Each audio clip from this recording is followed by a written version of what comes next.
Bueno, desde el Ministerio Cerca del Cielo, hoy vamos a compartir un fragmento de la porción Pinjas o Fines, y el título o subtítulo que lleva se llama justamente El enojo justo de Fines. Esto fue escrito por el pastor Jim, y quien le va a leer aquí es Rubén del Ministerio Cerca del Cielo. Balán, el poderoso y experimentado profeta pagano, que fue contratado por Balac para maldecir a Israel, falló en todos sus intentos. Cada vez que abría la boca para maldecir al pueblo de Dios, solamente salían bendiciones. Esto no solo enfurecía a Balac, sino que avergonzaba a Balaam, cada vez que se le hacía más claro al enemigo de Israel que no había manera de maldecirlo, siempre y cuando Yahweh estuviera del lado de ellos, siempre y cuando ellos permanecían alineados con él. Ellos eran invencibles, impenetrables, y eran rodeados por un vallado de ángeles con espadas desenvainadas por todos lados. El enemigo tenía que regresar a su mesa de planeación y pensar algo más que ellos pudieran hacer para que Israel cayera. ¿Y qué fue lo que hizo?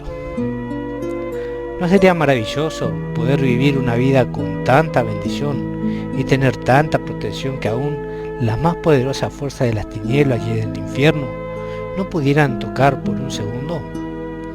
Existe este tipo de vida, y la fórmula es encontrada aquí en la historia de Balán, el rey Balac y Fines. Toda esta historia es como el correr el telón y ver detrás del telón, si se puede ponerlo así, y que nos permite ver el mundo espiritual. ¿Cómo son estas historias una imagen del mundo espiritual? Vamos a explicarlo. Piénselo. Cuando Balán y Balac están tratando de maldecir a Israel, Israel no tiene ni idea de lo que está ocurriendo. Ellos están inconscientes del hecho de que este era un intento de destruirlo, y tampoco sabía que ellos habían sido tremendamente bendecidos. Esto es exactamente lo que nos pasa en el mundo espiritual. Nosotros no tenemos idea de cuándo trata el enemigo de destruirnos. A veces de ponernos obstáculos, o por lo menos arruinarnos el día con alguna situación frustrante. Si nuestros ojos estuvieran realmente abiertos como para ver lo que realmente está pasando alrededor nuestro, los cerraríamos inmediatamente y le pediríamos a nuestro Dios, a Yahweh, que nos quitara todo eso. La verdad es que nuestra lucha no es justamente ni contra carne ni contra sangre, sino contra principados que están en las regiones celestes de este mundo de maldad. Uno de los propósitos de esta historia, y que se extiende a través de muchas de las porciones de las escrituras, es el ayudarnos a entender que el mundo que nosotros vemos como una realidad es solamente una pequeña porción de lo que es en realidad realmente. Para un ángel, por ejemplo, el cielo es su realidad, y es más real que cualquier cosa que la tierra, desde su perspectiva. La tierra es simplemente una sombra fugaz de lo que realmente fue diseñada. Cuando realmente tenemos nuestros ojos abiertos al hecho de que este mundo no es sino solamente un ascensor o elevador que nos lleva a un piso más alto, entonces entenderíamos lo que pasa en el elevador, que no es la realidad, es solamente un lugar creado como un transporte al resto del edificio.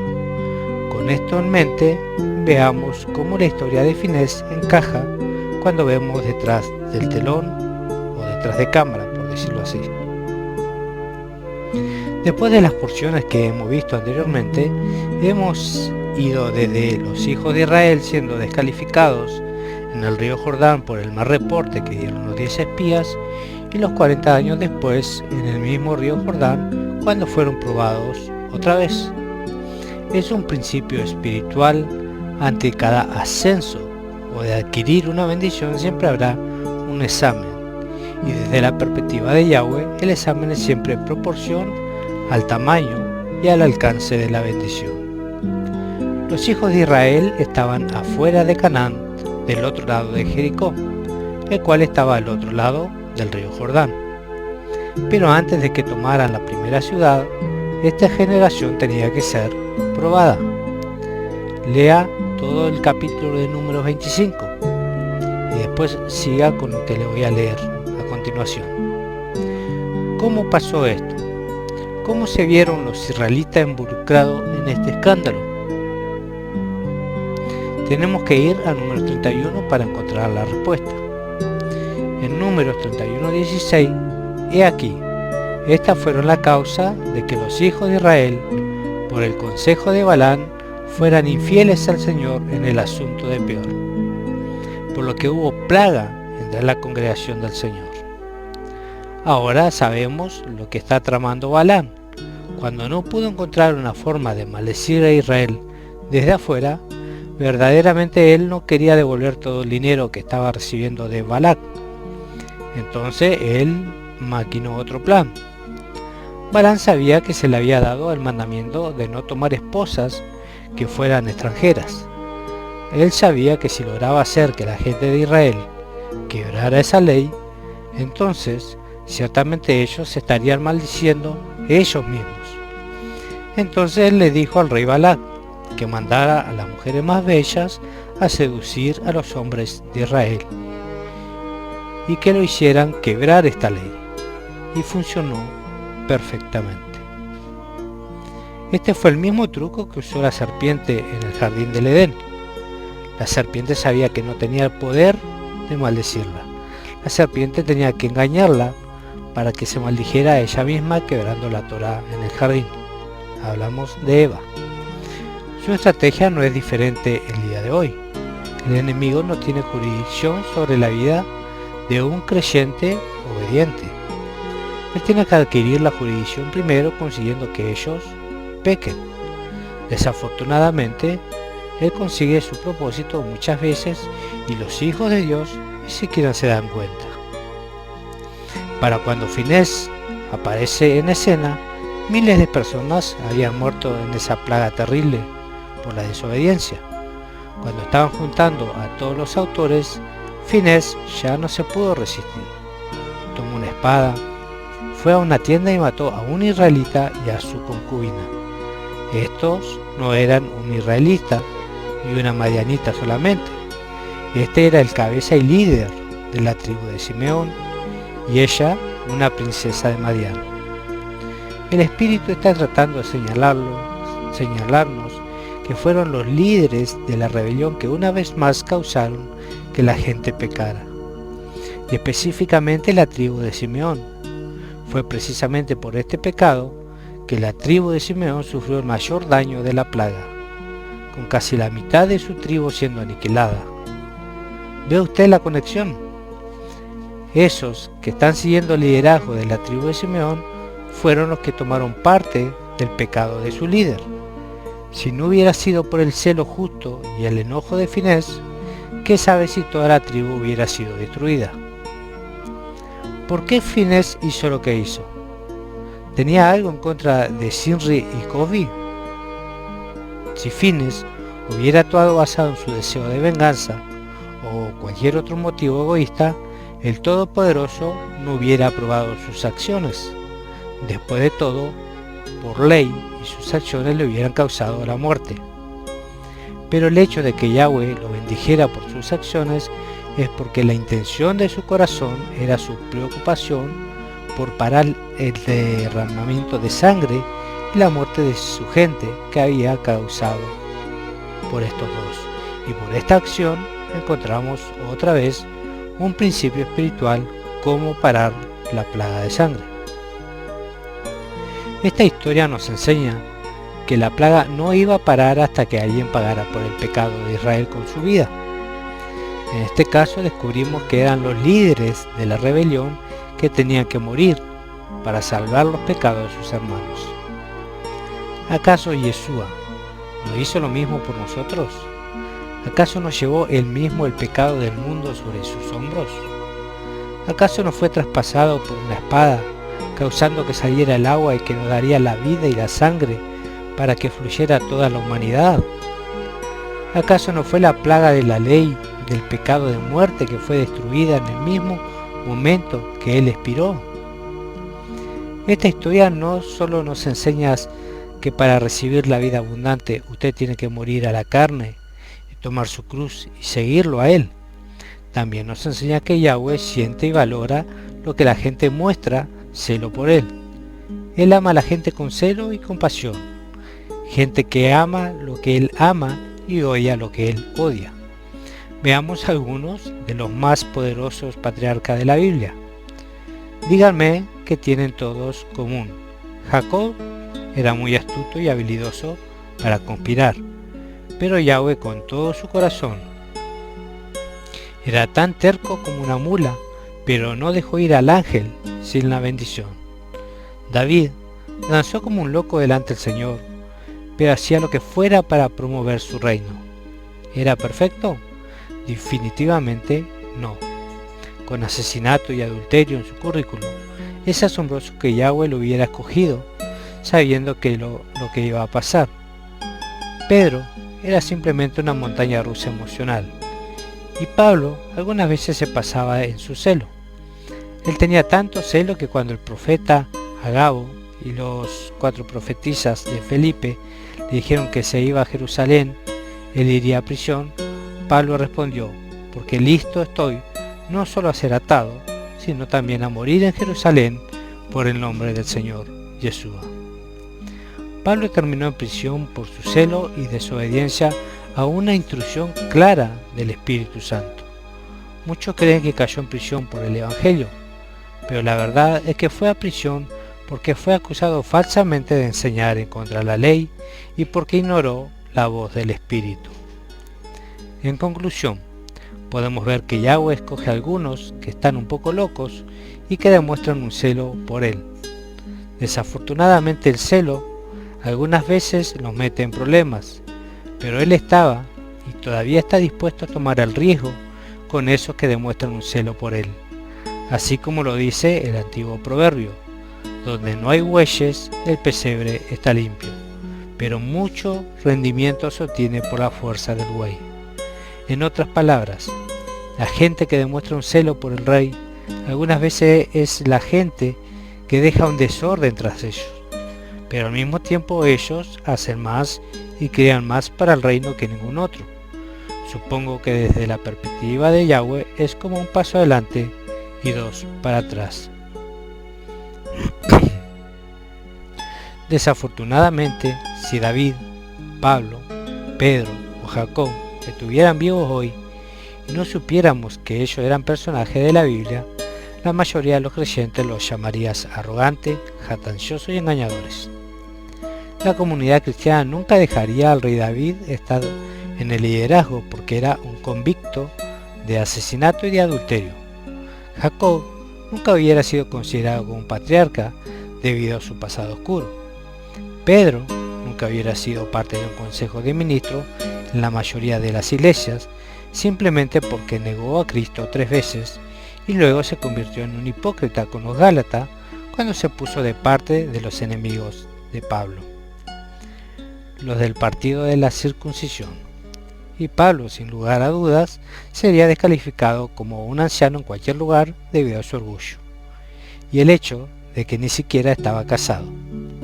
Y luego tenemos a Yeshua, ese pobre hombre que era casi un rechazado en su propia ciudad y falsamente acusado y blasfemado por casi todo, incluyendo sus propios hermanos, y que ninguna iglesia en el planeta Tierra dejaría que tal hombre fuera un invitado a predicar solamente por la mala fama y la nube de controversia que lo seguía a donde fuera. Pero así como todos los hombres y como Finés, el Padre no juzga por lo que los otros piensan, sino como ven a las personas. El Padre juzga por lo que Él ve. Él juzga las intenciones del corazón. Una persona que se pasa una luz roja para salvar a su esposa que está a punto de morir en el asiento de la par es tratada muy diferente que alguien que solamente iba tarde para el trabajo. La palabra en hebreo, Canav, significa celoso y competitivo. conlleva la idea de que nadie puede estar entre usted y el que usted ama. ¿Qué es esto que tú pudieras hacer no importando lo que fuera? ¿Qué es eso que tú atreverías a hacer como Finés? Para mí, es mi esposa y mis hijas, y como segundo sería no decir la verdad. Hay una razón porque nuestro ministerio se llama Pasión por Verdad. Simplemente no soporto las mentiras de ningún tipo, especialmente falsas creencias y falsas teologías acerca de la palabra. Algunas veces, cuando veo pecado y concepciones en mí mismo, tomo la jabalina de Finés y trato de atravesarla a mí mismo para librarme del pecado. Algunas veces somos más duros con nosotros mismos de lo que somos con otras personas. ¿Hay alguien aquí que se puede identificar con eso? ¿Puede pensar en algunas otras veces en la Biblia en la que hemos visto este tipo de celo? ¿Qué tal Yeshua cuando volteó la mesa en Mateo 21? Él no podía permanecer sin hacer nada viendo la casa de su padre convertirse en una cueva de ladrones. Su celo por la verdad lo movió a hacer algo al respecto. Él no podía permanecer sin hacer nada mientras miraba cómo abusaban lo que él amaba tanto. ¿Y qué tal la historia del buen samaritano? Había un hombre que lo habían atado, golpeado y desnudado y dejado como muerto en el camino. Todos miraron lo que había pasado, pero nadie quiso intervenir. Nadie tenía el celo o la competitividad de decirse ellos mismos: no voy a permitir que el enemigo le haga esto a este hombre. Él no va a ganar esta vez. Voy a ponerme a la brecha y luchar por este hombre y ayudarle que se levante. Nadie, excepto el samaritano, que era odiado por los judíos, levantó un dedo para ayudar. Ni el levita ni el sacerdote. El que tenía celo para hacer un Finés por un momento fue alguien sin sangre noble, sin estatus social, sin ningún puesto, solamente alguien que estaba lleno de compasión, misericordia y suficiente celo por hacer algo acerca de ello. Hay muchos ejemplos más, como cuando Pedro le cortó la oreja al soldado para tratar de arrestar a su maestro. También tenemos a Sadrach, Mesach y Abednego rehusándose ir conforme a lo que la gente hacía, inclinarse ante dioses falsos. Moisés matando al egipcio, etc. Cuando hablamos de celo y de pararme firme ante lo que uno cree, pareciera que Yahweh sonríe y aprueba, aun cuando los métodos de eso pueden ser un poco convencionales. ¿Qué es lo que apasiona a usted? ¿Qué es lo que te provoca celo? Cuando ves una injusticia que conmueve tu corazón y hace que tu cara se ponga roja, ¿qué haces al respecto? La Biblia nos dice que está bien enojarse siempre y cuando sea un enojo justificado. ¿Cómo podemos reconocer la diferencia? Porque el enojo injustificado se enfoca en dañar a la persona que ha cometido un crimen. Un enojo justificado se enoja en parar el crimen mismo antes de que dañe a más personas. Un enojo justificado se enfoca en la intervención de parte de la verdad y la justicia. Un enojo justificado no se deleita en la venganza y en dañar al que hizo daño. Se deleita en parar la injusticia y pelear por lo que es justo. Cuando Yeshua volteó las mesas en el templo, estoy seguro de que no solamente ofendió a los mercaderes, sino que también probablemente golpeó a aquellos a los que cayeron la mesa encima. Él no quiso hacerle daño a ellos o a sus sentimientos, pero así como el príncipe Sinre y la princesa Cosby de la historia de Finés, ellos no hubieran perdido su vida si ellos no hubieran participado en sus pecados. Hay una gran diferencia entre venganza y un enojo justificado. La palabra hebrea para venganza tiene que ver con revancha y castigo. A menos que sea comandado específicamente a hacer tal cosa, mía la venganza, yo pagaré, dice el Señor. Pero por otro lado, el enojo justificado viene de lo alto y es su manera de movernos a pelear y defender al débil, al que no tiene esperanza, al que está molestando a las viudas, a los huérfanos y para pelear por la verdad. Terminaré con una famosa cita que está atribuida a Edmund Burke. Lo único que permite que el mal prevalezca en el mundo es cuando la gente buena solo observa y no hace nada. Entonces, demuestre celo por las cosas del espíritu, métase en el juego y anote para el equipo de Yahweh. No deje que el enemigo robe, mate y destruya. Tenemos solamente una oportunidad de hacer una diferencia en este mundo.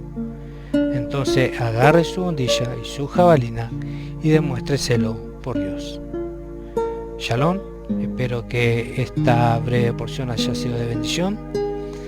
De aquí quien les habla, Rubén, desde el Ministerio Cerca del Cielo. Esto fue escrito por el pastor Gino Steiler. Y desde ya agradecemos a cada uno de ustedes por escucharnos y podamos aplicar esto en la vida de cada uno de nosotros. Shalom.